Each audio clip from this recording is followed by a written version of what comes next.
A lot of students have a question that they have been preparing for a month, but still they want a particular timetable for just 1 week, especially in the end, so that they can prepare well and they can get a boost in their score. एक हफ्ते में last के क्या करें exam के एक हफ्ते पहले कि बढ़िया स्कोर आपका आ जाए, ऑल्दो आपने एक मंथ बढ़िया लगाया है, 2 मंथ या 3 मंथ बढ़िया लगाए हैं। तो आज की वीडियो में मैं आपको एक ऐसा स्केड्यूल बताऊंगा जो आपके सारे मॉड्यूल्स में हेल्प करेगा। It is not only easy but also it is quite effective. इससे आपके लिसनिंग में बढ़िया स्कोर आ सकते हैं, अप टू 7, रीडिंग में 6.5 आ सकते हैं, राइटिंग में 6.5 एंड इवन स्पीकिंग में 6.5 आ सकते हैं। ये स्कोर तब आ सकता है अगर आपके 5.5 या 6 चल रहे हैं और आप एक हफ्ता ये स्केड्यूल फॉलो कर लो तो काफी हद तक इंप्रूवमेंट हो सकती है। इसमें मैं स्पीकिंग भी इंक्लूड करूंगा क्योंकि बहुत सारे मेरे भाई बहन जो बाहर बैठे हैं कनाडा में, जो वर्क परमिट के लिए अप्लाई कर रहे हैं, तो उनकी स्पीकिंग सेम ही डे पे होती है। तो उनका अगर एक वीक पड़ा राइटिंग रीडिंग एंड लिसनिंग में, तो उसमें भी उनका एक ही वीक पड़ा है। सबसे पहले स्पीकिंग से स्टार्ट करेंगे हम। स्पीकिंग में सबसे बड़ी दिक्कत आती है फ्लो की।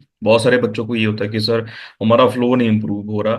तो ये ट्रिक मैं भी अपनाता हूँ और मैं आपको भी बोलूंगा, क्योंकि यहाँ पे चाहे बच्चा ऑनलाइन है चाहे ऑफलाइन है, मैं उनकी डेली इंटरव्यू खुद करता हूँ।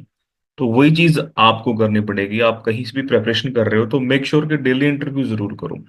डेली इंटरव्यू का एक सबसे बड़ा फायदा होता है कि आपका फ्लो बन जाता है।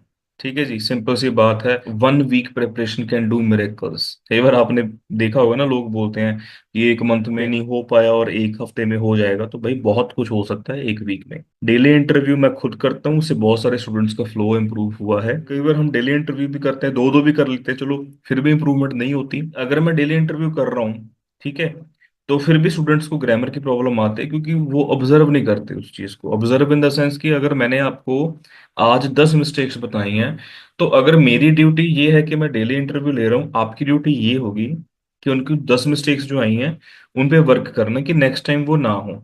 अब ये तो पॉसिबल नहीं है कि 10 की 10 नहीं होंगी, तो फिर भी कुछ हद तक लाइक 50% तो आप इम्प्रूव कर सकते हो।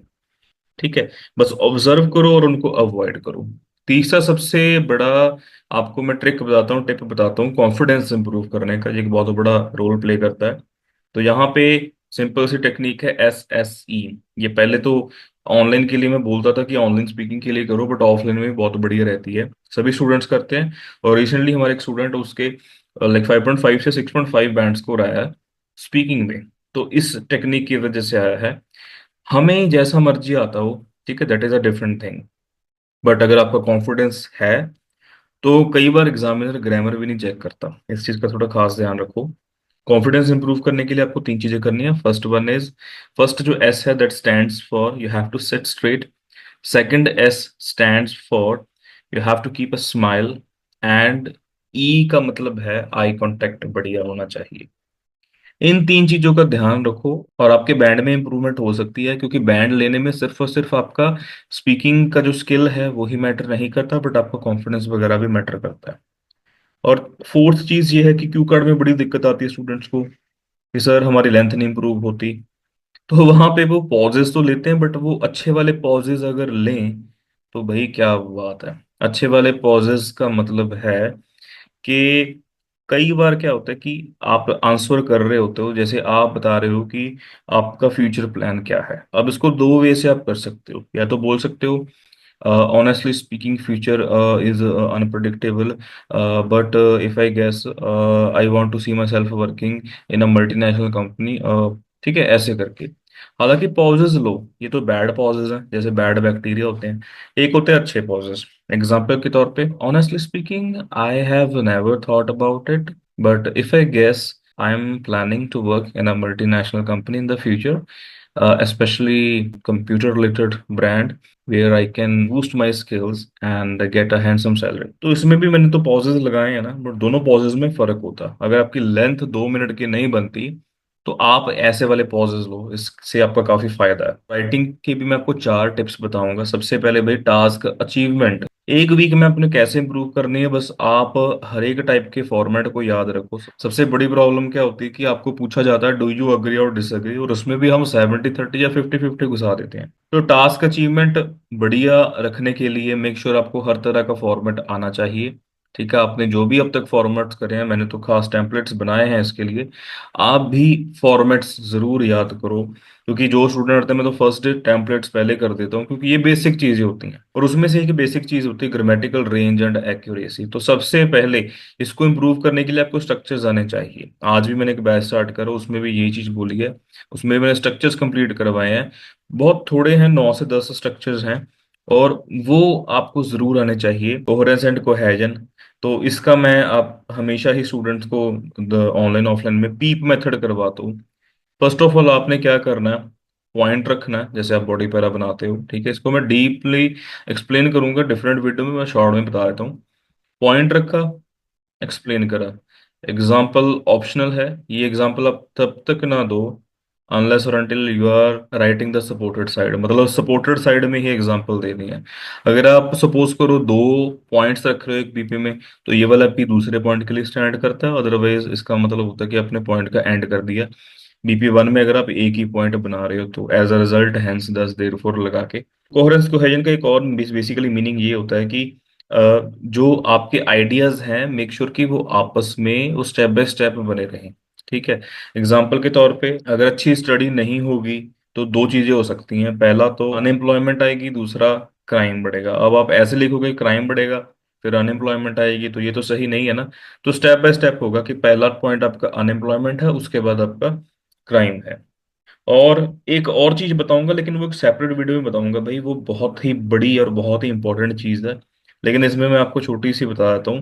पोस्ट में, पोस्ट का मतलब होता है पोस्ट राइटिंग। राइटिंग के बाद में आपने क्या करना है, प्रूफ रीडिंग करनी है।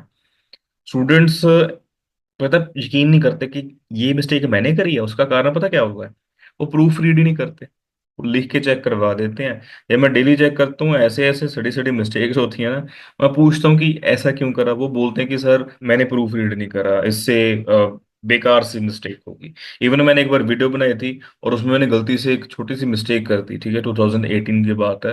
और किसी ने मुझे बताया कि सर ये मिस्टेक आपने करी है, तो फिर मैं सोचने पे मजबूर हो गया कि यार मैं ये मिस्टेक कैसे कर सकता हूँ। कोई एरोगेंस नहीं है, मैं वैसे ही बोल रहा हूँ कि ये चीज होती तो प्रूफ रीडिंग मस्ट है। राइटिंग को इम्प्रूव करने के लिए ये चीजें जो मैंने बताई थी वो फॉलो करनी है। और अगर आपने रीडिंग में 6 बैंड प्लस लेने हैं तो आप टू पी ट्रिक सॉल्व कर सकते हो। टू पी का मतलब होता है दो पैसेजेस पे आप वर्क करो, ठीक है। आपके पास 50 मिनट्स हैं, सपोज करो 50 मिनट में आपने दो ही पैसेज सॉल्व करने हैं, लेकिन बढ़िया से करने हैं, अच्छे से करने हैं। मेक श्योर आप देखो पहले इजी कौन से हैं, ठीक है, depending upon the question type as well as the name of the passage. कई बार नेम पैसेज का इजी होता है, पता चल जाता है कि भाई ये सौखा वाला पैसेज है, ठीक है। और तीसरे में आप अपना गैस वर्क लगा लो, क्योंकि यहाँ पे कई स्टूडेंट्स हैं मेरे पास ऑफलाइन में, वो यही करते हैं, दो पैसेजेस पे फोकस करते हैं और मतलब 26 25 26 कर लेते हैं, क्योंकि लास्ट में तुक्के लगा देते हैं। 6.5 तक लेने हैं तो T30 ट्रिक आप अपना सकते हो। T30 का मतलब होता है कि आप टॉप 30 क्वेश्चंस उठा लो। सपोज करो आपको दिक्कत आती है एमसीक्यू क्वेश्चंस में, तो वो वाले पैसेज में जो एमसीक्यू है वो आप छोड़ दो, अवॉइड कर दो, या फिर उस पर गैस लगा लो, जो गैस वाले आंसर होते हैं। तो अब 40 में से सपोज करो 10 तो एमसीक्यू होंगी होंगे ना, तो आप एमसीक्यू वाले पे आप अपने गैस वर्क लगा लो, लेकिन बाकी जो 30 हैं वो बहुत ही बढ़िया वे से अच्छे से सॉल्व करो with in 55 minutes. And 5 minute में आप गैस वर्क लगा ट्रांसफर कर दो। ट्रांसफर अगर साथ ही साथ कर दो तो ज्यादा बेटर है।